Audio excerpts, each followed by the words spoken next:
Hello students, welcome back to our YouTube channel Rahul sir bio Trivedi. तो बच्चों, पिछला chapter बड़ा मजेदार रहा, बड़ा सपोर्ट रहा आप सभी का और अच्छे से पढ़ाई हुई, मस्ती भी हुई और नीट के क्वेश्चन भी खूब सारे किए गए। बिल्कुल भी परेशान होने की जरूरत नहीं है। और अगर आपको लग रहा है, कई सारे बच्चे बोल रहे थे कि सर अभी और MCQ कराइए, PYQ कराइए इंडोक्राइन सिस्टम में, तो बच्चों वो करवाए जाएंगे, लेकिन थोड़ा सा सिलेबस को आगे ले चलना है। नीट के एग्जाम पास आ रहे हैं, आपको पता ही है, मई में है और सिलेबस अभी बहुत सारा बाकी है, इसलिए क्लास भी चलेगी। तो अब इस वाले चैप्टर की क्लास चलेगी और पीछे वाले चैप्टर में अभी हम और आपको MCQ करवाएंगे।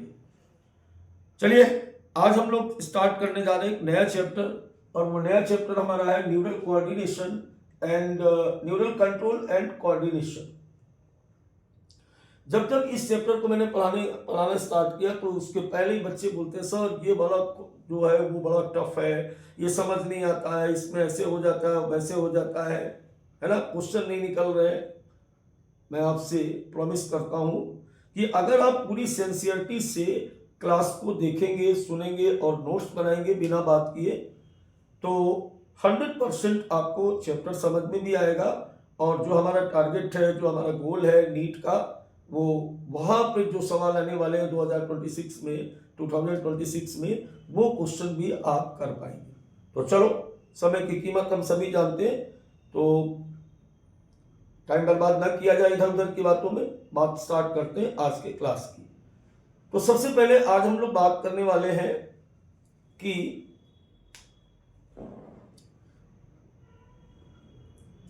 क्या बात करने वाले कि न्यूरल कंट्रोल एंड कोऑर्डिनेशन है क्या। ये कोऑर्डिनेशन, समन्वय, हिंदी में क्या बोलते हैं इसको, समन्वय, और होम्योस्टेसिस को बच्चों बोलते हैं हम लोग समस्थैतिक स्थिति। अब इन दोनों शब्दों का जब तक आपको मतलब नहीं आएगा तब तक ये न्यूरल कंट्रोल एंड कोऑर्डिनेशन आपको समझ में नहीं आएगा। तो शुरुआत की जो बात होती है ना, जब कोई चैप्टर स्टार्ट किया जाता है तो पहले लेक्चर में टीचर बहुत बेसिक चीजें बताता है, उनको बड़े ध्यान से सुनना होता है। चलिए, सबसे पहले हम बात करते हैं कि समन्वय क्या है, ये कोऑर्डिनेशन क्या होता है। आप पीछे स्क्रीन पर देख रहे हैं, लिखा हुआ है कि the process through which two or more organ interact and complement the function of one another. Hindi की अगर बात करें इसकी, तो कोऑर्डिनेशन या समन्वय एक ऐसी घटना है जिसमें हमारे शरीर में पाए जाने वाले विभिन्न प्रकार के दो या दो से अधिक अंग तंत्र एक दूसरे को सपोर्ट करते हैं, एक दूसरे को सहयोग प्रदान करते हैं और उस सहयोग के द्वारा हमारा शरीर जीवित रहता है या कोई प्रॉपर एक एक्टिविटी हमारे शरीर में होती है। समन्वय को ऐसे भी हम समझ सकते हैं जैसे हमारा घर है, वहां पर कई सारे लोग हैं अलग अलग, दादाजी अलग हैं, पापा जी अलग हैं, मम्मा अलग हैं और बच्चे अलग हैं। 4 प्रकार के लोग हैं, लेकिन घर सबका है, सब मिल करके उस घर को आगे बढ़ाने का काम करते हैं। तो जिस तरीके से दादा, पापा, मम्मी, बच्चे सब एक साथ अपने घर को अच्छा बनाने के लिए, इसे अपग्रेड करने के लिए आपस में मिलजुल करके काम करते हैं, उसे हम कहते हैं समन्वय या कोऑर्डिनेशन, है ना। इसी प्रकार से हमारे शरीर में बहुत सारे सिस्टम हैं, जैसे नर्वस सिस्टम है, इंडोक्राइन सिस्टम है, सर्कुलेटरी सिस्टम है, एसपीटी सिस्टम है, रिस्पायरेटरी सिस्टम है, डाइजेस्टिव सिस्टम है। ये सारे के सारे सिस्टम जब एक दूसरे को सहयोग देते हैं तो उस सहयोग के द्वारा हम जीवित रहते हैं। अब एक दूसरे को सहयोग करना बंद कर दें तो क्या हो जाएगा, हम मर जाएंगे। बोले किडनी फेल हो गई तो आदमी मर गया, क्यों? क्योंकि किडनी ने जो बॉडी में किडनी का काम था वो काम खत्म हो गया, तो सहयोग बंद हो गया उसका। बोले इनको हार्ट अटैक आ गया, तो हार्ट अटैक के बाद आदमी मर गया, क्यों मर गया? क्योंकि उस सिस्टम ने अपना कोऑर्डिनेशन बंद कर दिया। ठीक है, चलो एनसीईआरटी बुक मैंने प्रॉमिस किया आपसे कि एनसीईआरटी की लाइन टू लाइन समझाऊंगा। तो एनसीईआरटी में छोटा सा एग्जाम्पल लिखा हुआ कोऑर्डिनेशन के लिए, उस एग्जाम्पल को हम समझते हैं कैसे कोऑर्डिनेट करता है हमारा बॉडी। अब एनसीईआरटी ने एक एग्जाम्पल लिखा कि जब हम फिजिकल एक्सरसाइज करते हैं, कभी की फिजिकल एक्सरसाइज में जैसे डंबलिंग है ना, लिफ्टिंग या जैसे रनिंग, ये सब क्या है? अरे यार सभी लोग जानते हैं, आजकल जिम वगैरह के बारे में सभी जानते हैं। तो फिजिकल एक्सरसाइज जैसे ही हम करते हैं, देखिए क्या हो रहा है और कैसे हो रहा है, कैसे सब एक दूसरे को कोऑर्डिनेट करते हैं, समझने का प्रयास करें यहाँ पर। अब जैसे हम मान लेते हैं कि यहाँ पर एक पर्सन है, वो दौड़ रहा है, क्या कर रहा है? रनिंग कर रहा है, और इसको हम लोग यहाँ पे मान लेते हैं कि फिजिकल एक्सरसाइज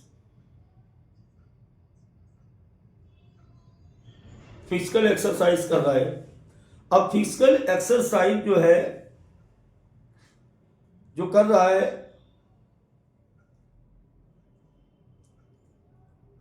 कभी आपने की होगी तो आपको पता होगा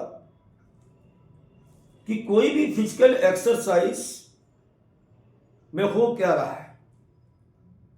फिजिकल एक्सरसाइज जब भी हम लोग करते हैं ना, तो सबसे पहला काम क्या होता है कि हमारे शरीर की जो मसल्स होती है वो काम करना स्टार्ट कर देती। मसल का मतलब समझ गए ना, पेशियां। तो मस्कुलर एक्टिविटी बढ़ जाती है। जैसे आप दौड़ रहे हैं तो पैर की पेशियों ने काम करना स्टार्ट कर दिया। अब आपने सोचा कभी कि पैर की पेशियां जब चल रही है तो कैसे चल रही है? इनको चलाने के लिए हमें ऊर्जा की आवश्यकता होती है। Without energy no function, without function no life. कोई भी काम अगर शरीर के अंदर हो रहा है, कोई भी काम हो रहा है, इवन आप सो रहे हैं, उस समय भी आपके शरीर को एनर्जी की आवश्यकता होती है, क्योंकि बिना एनर्जी के कुछ नहीं हो सकता। तो जब ये मस्कुलर एक्टिविटी हम कर रहे हैं तो हमें किसकी जरूरत पड़ रही? एनर्जी की। और बॉडी में जो एनर्जी होती है वो होती है एटीपी। अब जितनी ज्यादा तेज आप मस्कुलर एक्टिविटी कर रहे हैं या जितनी बड़ी एक्सरसाइज करें, उतनी ज्यादा मात्रा में किसकी जरूरत पड़ेगी? एटीपी की जरूरत पड़ेगी कि नहीं पड़ेगी? समझ के आ रहे हैं हम लोग? कोऑर्डिनेशन को समझाने के लिए ये एक्सरसाइज वाला आपको एग्जाम्पल दिया जाए। जब कोई बंदा फिजिकल एक्सरसाइज करता है तो उसके शरीर में क्या होती है? पेशियों की गति बढ़ जाती है, और पेशियों की गति बढ़ने के कारण शरीर को या मसल्स को एटीपी की रिक्वायरमेंट बढ़ जाती। अब एटीपी कहां से? कोई दुकान तो लगी नहीं शरीर के अंदर कि भैया 100 ग्राम एटीपी दे दो। ये एटीपी आती कहां से? ये एटीपी आती है भोजन के जारण से, ऑक्सीडेशन ऑफ फूड से। यानी C6H12O6, इसके साथ जब ऑक्सीजन क्रिया करती है तो एक तरफ एटीपी बनता है, दूसरी तरफ CO2 बनता है, और क्या बनता है? जल बनता है। ये आपको रिस्पिरेशन में रिएक्शन पढ़ाई जाती है। कोऑर्डिनेशन स्टार्ट हो चुका है। पहले नंबर पे कौन आ गया? डाइजेस्टिव ट्रैक आ गई। बोलो आई कि नहीं आई? आई ना। अगर डाइजेस्टिव ट्रैक से ग्लूकोज नहीं आता तो यहां सेल में ग्लूकोज होता ही नहीं। अब दूसरी रिक्वायरमेंट किसकी पड़ गई? सहयोग की जरूरत पड़ी कि भाई ऑक्सीजन नहीं आएगा तो इस ग्लूकोज से एटीपी निकलेगी नहीं। तो ऑक्सीजन की मांग हमारे शरीर में बढ़ गई। ऑक्सीजन की जब मांग बढ़ गई हमारे शरीर में तो हमारा क्या हो जाएगा? तो हमारे जो ब्रीथिंग रेट है, जो हमारी श्वास की दर है, वो बढ़ जाएगी। इसीलिए हम जब दौड़ते हैं तो हम हांफने लगते हैं। उस समय हमारी दिल की धड़कन बढ़ जाती। अब ऐसा होता क्यों? कैसे होता? जरा ध्यान दीजिए। अब जब ऑक्सीजन की रिक्वायरमेंट बढ़ी तो क्या हो गया? ब्रीथिंग या श्वास दर, ये क्या हो जाएगी? ये बढ़ गई। अब बाहर से ऑक्सीजन लिया गया, कहां गया बेटा? ये गया लंग्स में, फेफड़े में गया, फेफड़े से ये कहां गई? फेफड़े से ये गई ब्लड वेसल्स में, रक्त नलिकाओं में गई कि नहीं गई? अब रक्त नलिकाओं से ये कहां गई? बाया ब्लड, यहां से चल करके ब्लड वेसल से यानी ब्लड से चल करके ये हमारी सेल में गई, और सेल के अंदर ये ऑक्सीजन का किससे मिलान हो गया? इससे मिलान हो गया। हुआ कि नहीं हुआ? बोलो। अब जब ब्लड का फ्लो कर रहे थे, तो उसमें एक घटना और घट रही थी कि आपकी जो हार्ट बीट थी, ये हार्ट बीट यानी हृदय की धड़कन भी बढ़ गई। काम एक था, क्या? केवल मस्कुलर एक्टिविटी, एक छोटा सा काम था। इस मस्कुलर एक्टिविटी को कराने के लिए कितने सारे सिस्टम ने काम किया आपकी बॉडी में? आपकी बॉडी में काम किया मसल्स ने, आपकी बॉडी में काम किया लंग्स ने, आपकी बॉडी में काम किया हार्ट ने, आपकी बॉडी में काम किया ब्लड वेसल्स ने, आपकी बॉडी में काम किया किडनी। कितने लोगों का सहयोग? 5 लोगों ने सहयोग किया, तब जाकर के आप एक क्या कर पाए? फिजिकल एक्सरसाइज या मस्कुलर एक्टिविटी कर पाए। यानी हमने क्या देखा यहां पर? अब देखिए, आप यहां पे ध्यान दीजिएगा कि इस मस्कुलर एक्सरसाइज को कराने के लिए, ध्यान दीजिएगा, इस मस्कुलर एक्सरसाइज को कराने के लिए शरीर के कितने अंग एक साथ काम कर रहे हैं? एक तो बेटा मस्कुलर सिस्टम, ये मस्कुलर सिस्टम आपका काम कर रहा है। दूसरा कौन काम कर रहा है? लंग्स। तीसरा कौन काम कर रहा है? नर्व। और कौन काम कर रहा है? हार्ट। कर रहा कि नहीं कर रहा? और कौन काम कर रहा है? ब्लड वेसल्स, रक्त नलिकाएं, ये भी काम कर रही, ब्लड वेसल्स भी काम कर रहे हैं। इसके अलावा एक्सक्रीटिव वेस्टेज को निकालने के लिए किडनी भी काम कर रही। पूरी बात समझ में आई कि नहीं आई? ये है हमारा कोऑर्डिनेशन, ये है हमारे इन अंगों का समन्वय। अगर ये सारे अंग आपस में जुड़ करके, समन्वित होकर के या कोऑर्डिनेट होकर के काम नहीं करते तो क्या होता? मस्कुलर एक्टिविटी नहीं होती। तो इसी प्रकार हमारी पूरी बॉडी में जितने भी ऑर्गन्स हैं, ये तो केवल एक एग्जाम्पल था, वो सभी मिलकर के हमारे शरीर की जैविक क्रियाओं को पूरा करते हैं। इसका अगर अपोजिट देखो, मान लीजिए आपने एक्सरसाइज करना बंद कर दिया। जब एक्सरसाइज बंद कर देते हो, फील करो ना इस काम को, खुद ही आपकी बॉडी में होता है यार, रट क्यों रहे हो? जब आप फिजिकल एक्सरसाइज बंद कर देते हो, उसके कुछ समय बाद क्या हो जाता है? आपका ब्रीथिंग रेट कम हो गया, आपकी सांस फूलनी बंद हो गई, आपने हांफना बंद कर दिया। क्यों बंद कर दिया? चूंकि ऑक्सीजन की रिक्वायरमेंट बंद हो गई। क्यों ऑक्सीजन की रिक्वायरमेंट बंद हो गई? चूंकि अब मसल्स को अधिक एटीपी नहीं चाहिए। फिर क्या हुआ? जो आपकी धड़धड़ा रही थी ना, दिल की धड़कन, हाँ, वो भी बंद हो गई। और जब ये चालू कर दो, दोबारा दौड़ना शुरू कर दो, सब फिर आगे बढ़ जाता है। इसका मतलब किसी एक क्रिया को कराने के लिए शरीर के जब 2 या 2 से अधिक अंग आपस में मिलकर के उस क्रिया को पूरा कराते हैं, तो ये हम ऑर्गन या ऑर्गन सिस्टम का कोऑर्डिनेशन कहते हैं। और इसके फलस्वरूप हमारे शरीर की सभी जो क्रियाएं होती हैं वो होम्योस्टेसिस कंडीशन में पूरी होती है। यानी कोऑर्डिनेशन पहले होगा, फिर होम्योस्टेसिस होगी। तो ये बात आप पूरी तरीके से समझ गए। अब देखिए यहां पर दूसरी बात समझो, क्या ये सारा खेल अनियंत्रित है, अनकंट्रोल्ड है? नहीं। शरीर के सारे फंक्शन वेल डिसिप्लिन्ड होते हैं, पूरी तरह से किसी न किसी के द्वारा गवर्न किए जाते हैं। मनमानी नहीं चलती वहां पर कि फेफड़ा कह दे कि हम नहीं फूलेंगे, हृदय कह दे मैं क्यों धड़कूं, और धड़कूंगा तो मैं 300 बार धड़कूंगा या मैं 50 बार ही धड़कूंगा। ऐसा नहीं होता है। हमारे शरीर की जितनी भी क्रियाएं हैं सब एक फिक्स रेट में चलती है। अब फिक्स रेट में कब चलेगा? जब एक ऊपर कोई डंडा लिए खड़ा है, जब क्लास से टीचर चला जाता है क्या होता है? सारे बच्चे बातें करने लगते हैं, कोई नहीं पढ़ रहा होता है। और जैसे टीचर वापस आता है सारे बच्चे फिर से पढ़ना स्टार्ट हो जाते हैं। और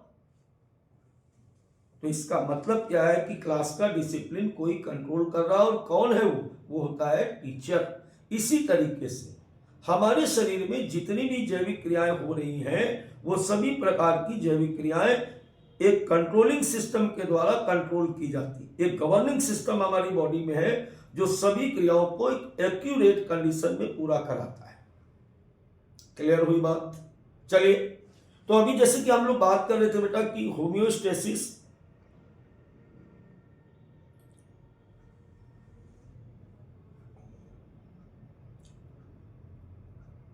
और कोऑर्डिनेशन,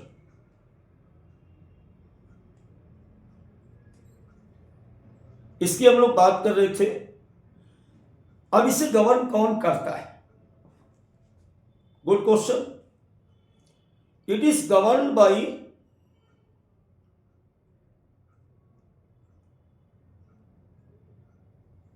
टू सिस्टम। हमारे शरीर में इस काम को पूरा करने के लिए दो अलग अलग प्रकार के सिस्टम होते हैं। अब पहला सिस्टम कौन है? पहला सिस्टम होता है हमारा न्यूरल सिस्टम।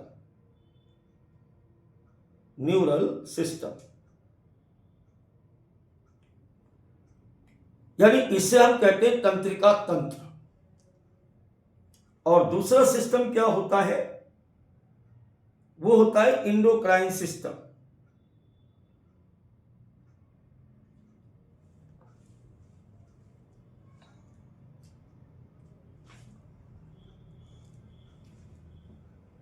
मैंने क्या बोला आपको कि सबसे पहले हमने कोऑर्डिनेशन आपको समझाया, होम्योस्टेसिस समझाई। अब एक एक शब्द में समझो बात को। कोऑर्डिनेशन का मतलब कई अंग मिलकर के एक काम को करे, ये कोऑर्डिनेशन है। लेकिन सारे अंग बेईमानी ना करें, अपने अपने काम को उचित तौर पर करें। इसके लिए हमारे शरीर में दो प्रकार के रेगुलेटर लगे हैं, दो गवर्निंग पावर लगे हैं, दो कंट्रोलर लगे हैं। इनमें से एक कंट्रोलर को हम कहते हैं तंत्रिका तंत्र और दूसरे कंट्रोलर को हम कहते हैं अंतःस्रावी तंत्र यानी न्यूरल सिस्टम और इंडोक्राइन सिस्टम। दोनों के अपने अपने काम करने के तरीके अलग अलग हैं, लेकिन काम दोनों एक ही करते हैं। जैविक क्रियाओं को एक निश्चित दर से निश्चित समय पर पूरा कराने में पूरी हेल्प करते हैं। क्लियर हुई इतनी बात? अब अगर न्यूरल सिस्टम की बात करें तो provide organized network of point to point connection.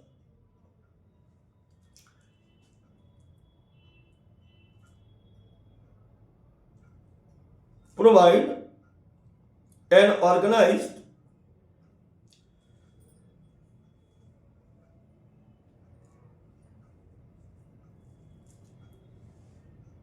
Point to point connection.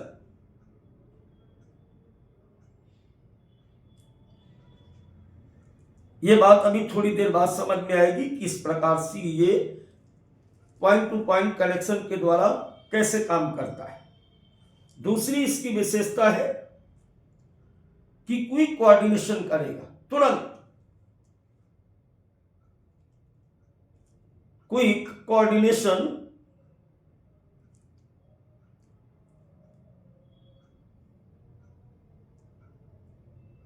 यानी जो भी नर्वस सिस्टम के द्वारा या न्यूरल सिस्टम के द्वारा गवर्निंग हमारे शरीर में होती है वो क्विक फास्ट होती है।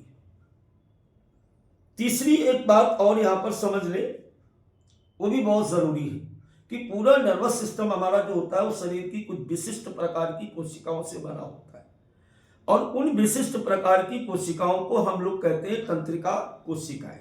एक अलग प्रकार का न्यूरल टिश्यू होता है बॉडी में, सम स्पेशलाइज्ड सेल्स होती हैं जिनके द्वारा ये पूरा सिस्टम बना होता है।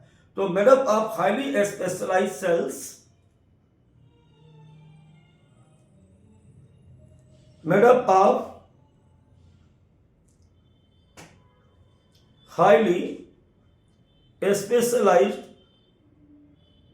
cell called neurons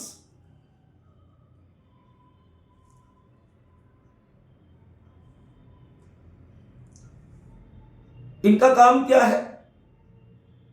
इनका काम होता है receive and transmit of stimuli. क्या काम बताया मैंने इनका कि ये अलग अलग पॉइंट से, जिनको कि हम सेंस ऑर्गन कहते हैं, वहां से स्टिमुली को उठाती हैं और अलग अलग जगह यानी ब्रेन के अलग अलग पार्ट में ले जाती हैं और वहां से एक्शन को उठा करके बॉडी को समन्वित करती। फिलहाल अभी इतना ही समझ लें कि ये सेल ऐसी है जो रिसीव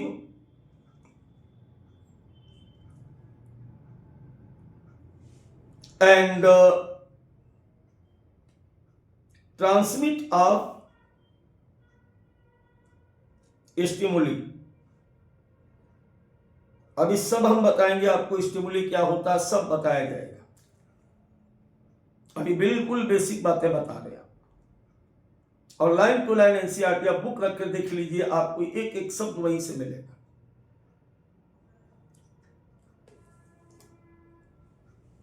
शरीर को अगर होम्योस्टेसिस में रखना है तो अंगों को कोऑर्डिनेट होना पड़ेगा और अंगों को अगर कोऑर्डिनेट होते हैं तो उनके ऊपर एक गवर्निंग पावर लगाना पड़ेगा और वो गवर्निंग पावर है दो, एक होता है नर्वस सिस्टम और दूसरा होता है अंतःस्रावी तंत्र। न्यूरल सिस्टम की बात करें तो इसके काम करने का तरीका अलग है और इसके काम करने का तरीका अलग है। ये कैसे काम कर रहा है? ये काम ऐसे कर रहा है जैसे पूरे गांव के बाहर या शहर पर एक विद्युत ग्रह होता है, पावर हाउस होता है, वहां से पॉइंट टू पॉइंट कनेक्शन हर घर में दिए जाते हैं, वायर सिस्टम होता है और वो वायरिंग वहां स्टील के, लोहे के या एल्युमिनियम के तार लगे होते। यहां पर वो तार सिस्टम कौन करता है, वहां पर कौन काम करता है, यहां पर वो काम करती हैं हमारे शरीर की तंत्रिका कोशिकाएं उन तारों की तरह, और इसका एक्शन भी बिजली की तरह है, झंझाटेदार। तुरंत काम करता है, क्विक कोऑर्डिनेशन, लेट लपेट लतीफी का काम नहीं है। अब अगर दूसरे वाले की बात करो, ये वाला हम चूंकि पहले पढ़ा चुके हैं इसलिए आपको ऐसे बता देंगे। इनके द्वारा कुछ पदार्थ निकलते हैं, उन पदार्थ को हम हार्मोन्स कहते हैं। वो हार्मोन्स पहले ब्लड में जाते हैं, ब्लड के द्वारा वो टारगेट सेल तक पहुंचते हैं, टारगेट सेल्स उन हार्मोन्स के अकॉर्डिंग फंक्शन को रेगुलेट करती है। So neural system become fast than the endocrine system. अंतःस्रावी तंत्र की तुलना में ये क्विक फास्ट होता है, क्विक कोऑर्डिनेट करता है, ये स्लो कोऑर्डिनेशन करता है। ये केमिकल्स के द्वारा करता है, इसलिए इसको हम chemical control and chemical control coordination and integration कहते हैं। ये चैप्टर अलग है, न्यूरल सिस्टम का सीन अलग है। तो आज हम लोग जो बात कर रहे हैं वो किसकी बात कर रहे हैं बच्चों? वो हम लोग बात कर रहे हैं न्यूरल सिस्टम की। अब जैसे यहां पर एक नई बात, क्या नई बात कि सर न्यूरल सिस्टम केवल ह्यूमन में होता है या सभी में पाया जाता है ना? मजेदार क्वेश्चन। जैसे चींटी है, केचुआ है ना, हाइड्रा है और भी छोटे जंतु। सो माय डियर, देखो ये सेल्स या स्टिमुली का खेल तो प्रोटोजोआ से स्टार्ट हो जाता है, लेकिन वास्तविक तौर पर अगर हम देखें न्यूरॉन्स का खेल अगर आपको समझना है तो ये सीलेंटेटा से स्टार्ट होता है। एनसीईआरटी लिखती है कि ऐसे सभी सजीवों में ये पाया जाता है जहां से टिश्यू लेवल स्टार्ट हो जाता है। उसने एक एग्जाम्पल लिखा कि like lower invertebrates hydra consist network of neurons. और हाइड्रा कहां आता है? सीलेंटेट्स में आता है। तो पहली बात तो हम ये समझ लें कि neural control found in lower and higher both animals, या बोथ, चलो एनिमल्स ही ठीक। अब लोअर इनवर्टिब्रेट्स की अगर बात करें, एग्जाम्पल की अगर बात करें तो लोअर इनवर्टिब्रेट्स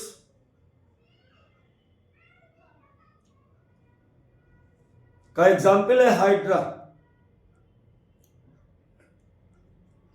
सिलेंटेट्स में पाया जाता है। अगर इसकी बात करें बेटा तो आपने भी देखा होगा कि ये इस प्रकार से एक ऐसा लिविंग्स है,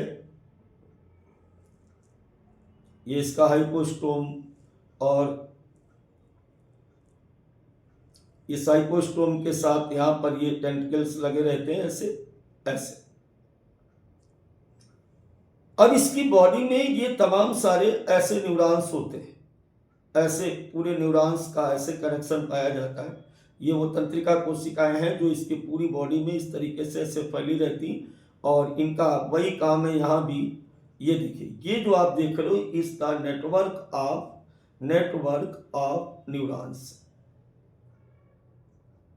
हालांकि इसमें ब्रेन वगैरह नहीं है, मस्तिष्क नहीं है, स्पाइनल कॉर्ड नहीं है, बहुत ही लोअर प्रकार का सिस्टम है, लेकिन पाया जाता है। यहां पर केवल सेलुलर लेवल कह सकते हो, टिश्यू लेवल का न्यूरल कंट्रोल पाया जाता है।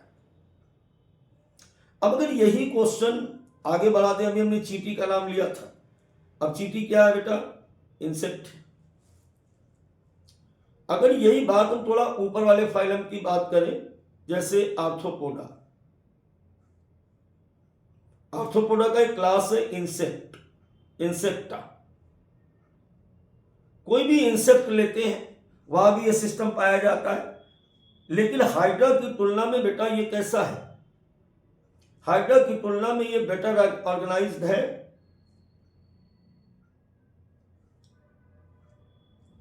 उससे ज्यादा विकसित है। क्यों? क्योंकि यहां पर ये जो न्यूरॉन्स थी, न्यूरॉन्स, कई सारी न्यूरॉन्स आपस में मिलकर के इन्होंने क्या बनाना सीख लिया? यहां पर ब्रेन बनाना सीख लिया,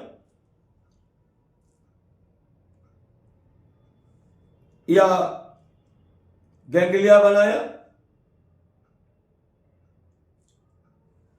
और कई सारी गैंग्लिया आपस में जुड़ करके ब्रेन जैसी संरचना यहां पर बननी प्रारंभ हो गई। क्लियर हो गया? पूरी बात समझ में आई आपको कि न्यूरल कंट्रोल सभी प्रकार के सजीवों में, मतलब जंतुओं में पाया जाता है, और इसकी शुरुआत सीलेंटेटा फाइलम हाइड्रा जैसे जंतुओं में न्यूरल नेटवर्क के साथ प्रारंभ होती है, और धीरे धीरे ये टिश्यू आपस में ऑर्गन से ऑर्गन सिस्टम में बदला। न्यूरॉन आपस में जुड़ी तो गैंग्लिया बनी, गैंग्लिया आपस में जुड़ी तो कॉमिसर बनता है, कॉमिसर आपस में जुड़ते हैं तो प्लेक्सिस बनते हैं, प्लेक्सिस आपस में जुड़ते हैं, तो इस तरीके से आगे बढ़ते चले जाते हैं। जैसे जैसे क्लास आगे बढ़ेगी आपको और मजा आएगा, बहुत सारी बेसिक चीजें हम आपको यहां पर बताएंगे। तो बेटा यहां से चलते चलाते हम लोग कहां पहुंच गए? अब हम लोग अपने मतलब की बात करेंगे, बेमतलब की बातें बहुत कर ली, हाइड्रा की, इंसेक्टा की, चींटी की, केचुए की। अब हम लोग यहां पर स्टार्ट करते हैं ह्यूमन न्यूरल सिस्टम की अगर बात करें,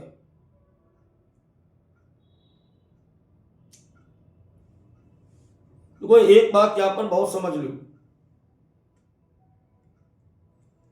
कि अब यहां से आपको बहुत ध्यान से समझना पड़ेगा, क्योंकि अगर यहां से समझ नहीं आया तो फिर चैप्टर आएगा नहीं। ये भी प्रॉमिस है कि अगर यहां से तुमने समझा नहीं तो आगे भी चैप्टर आना नहीं है। हाँ, जो मानव का तंत्रिका तंत्र है, वास्तव में इसमें दो पार्ट है।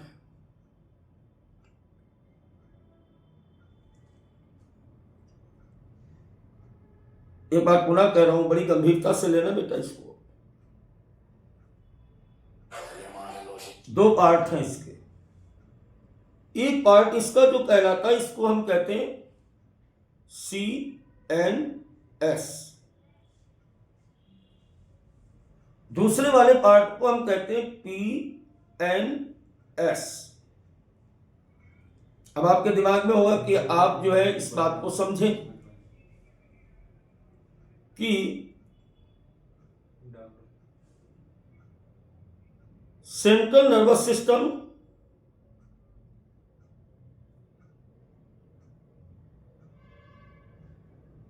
इसका फुल फॉर्म है केंद्रीय तंत्रिका तंत्र।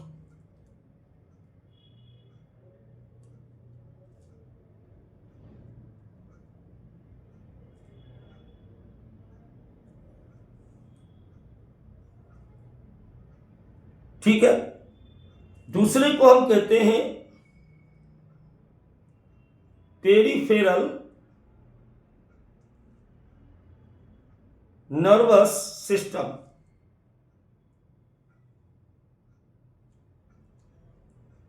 या परिधि तंत्रिका तंत्र इसको कहते हैं, परिधीय तंत्रिका तंत्र। अब सेंट्रल नर्वस सिस्टम के दो पार्ट हैं,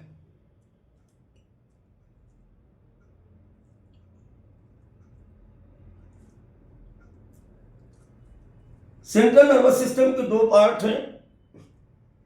इसका पहला पार्ट कहलाता है ब्रेन या मस्तिष्क और दूसरा कहलाता है spinal cord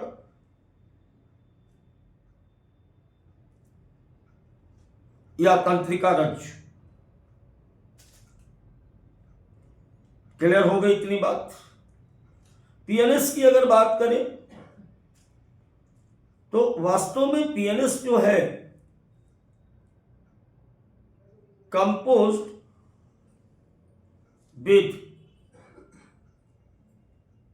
to type of neurons. जो परिधि तंत्रिका तंत्र है दो प्रकार की तंत्रिका कोशिकाओं से बना होता है, composed with to type of neurons. एक को बेटा हम कहते हैं एफरेंट फाइबर,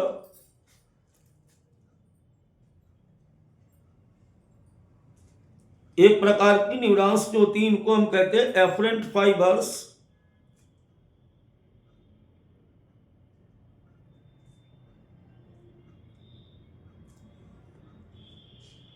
या कई बार इसी को हम लोग लिख देते हैं sensory nerve.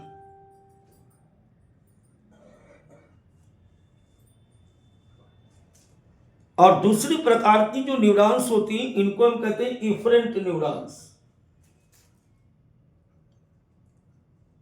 Efferent neurons, right, compost of. लेकिन अगर हम इसके पार्ट की बात करें, पार्ट का मतलब अलग है। अभी जो बात बताई गई इसका मतलब था कि ये दो चीजों से मिलकर, दो प्रकार की न्यूरॉन से मिलकर के बना होता है। लेकिन अगर हम लोग ये बात करें कि जो पीएनएस है,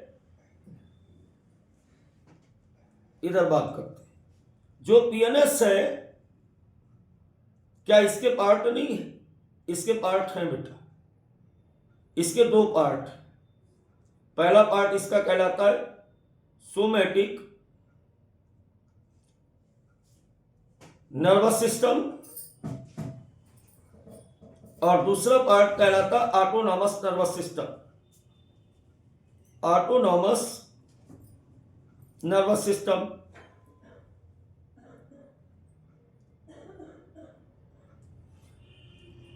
और ऑटोनॉमस नर्वस सिस्टम के फिर से दो पार्ट हैं, इसके फिर से दो पार्ट हैं।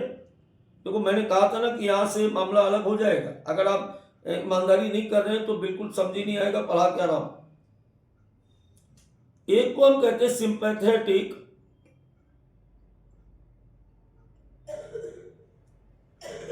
नर्वस सिस्टम और दूसरे को हम लोग कहते हैं पैरासिम्पैथेटिक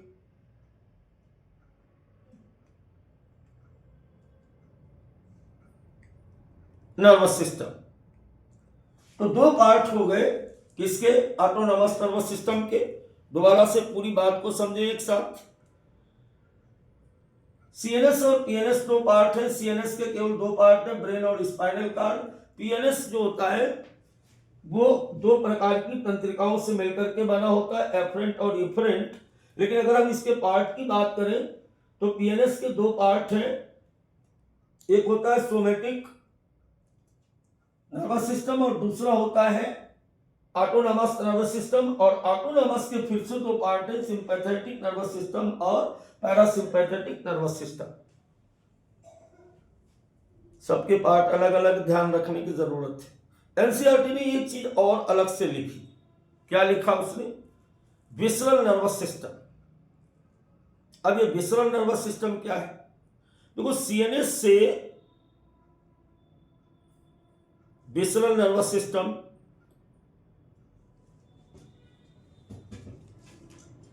सेंट्रल नर्वस सिस्टम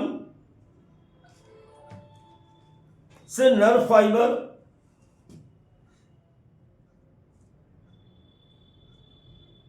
या गैंग्लिया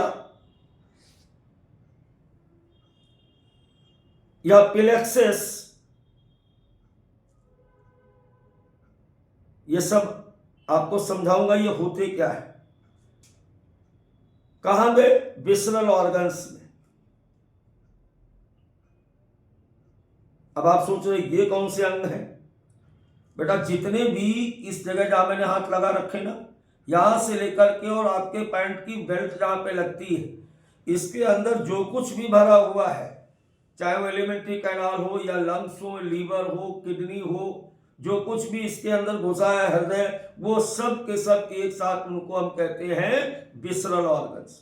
तो केंद्रीय तंत्रिका तंत्र से तंत्रिकाओं के द्वारा, गैंग्लिया के द्वारा और प्लेक्सस के द्वारा जो संवेदनाएं इन आंतरिक अंगों को जाती है और यहां से जो रिस्पांस वापस सीएनएस तक लौटते हैं, ये जो पूरा घटनाक्रम होता है कि जाना और वापस आना विसरल ऑर्गन्स में, कहां से, सेंट्रल नर्वस सिस्टम से विसरल ऑर्गन्स तक जाना और विसरल ऑर्गन से पुनः संवेदनाओं का सीएनएस तक वापस आना, ये सब कंबाइंड रूप से बेटा इनको हम कहते हैं विसरल नर्वस सिस्टम। तो आज की क्लास बच्चों यहीं तक रहेगी और अगली क्लास बहुत ही इंपॉर्टेंट होने वाली होगी, क्योंकि अगली क्लास में हम बिल्कुल क्लास के कोर पोर्शन में पहुंचेंगे। आज तो इंट्रोडक्टरी सिस्टम था और बहुत सारे डाउट यहाँ पर आए, जैसे विसरल ऑर्गन्स क्या था, नर्व फाइबर क्या थे, गैंग्लिया क्या होती है, प्लेक्सस क्या होते हैं, है ना, इफरेंट मोटर न्यूरॉन्स किसे कहते हैं, इफरेंट या मोटर किसे कहते हैं, एएनएस क्या होता है, सीएनएस क्या होता है, पीएनएस क्या होता है, सिंपैथेटिक क्या है, पैरासिम्पैथेटिक क्या है, ऐसी तमाम बातों को जानने के लिए इंतजार करें सिर्फ कल तक का, यानी अगले लेक्चर का। फिर मिलते हैं, तब तक के लिए बाय बाय, गुड नाइट।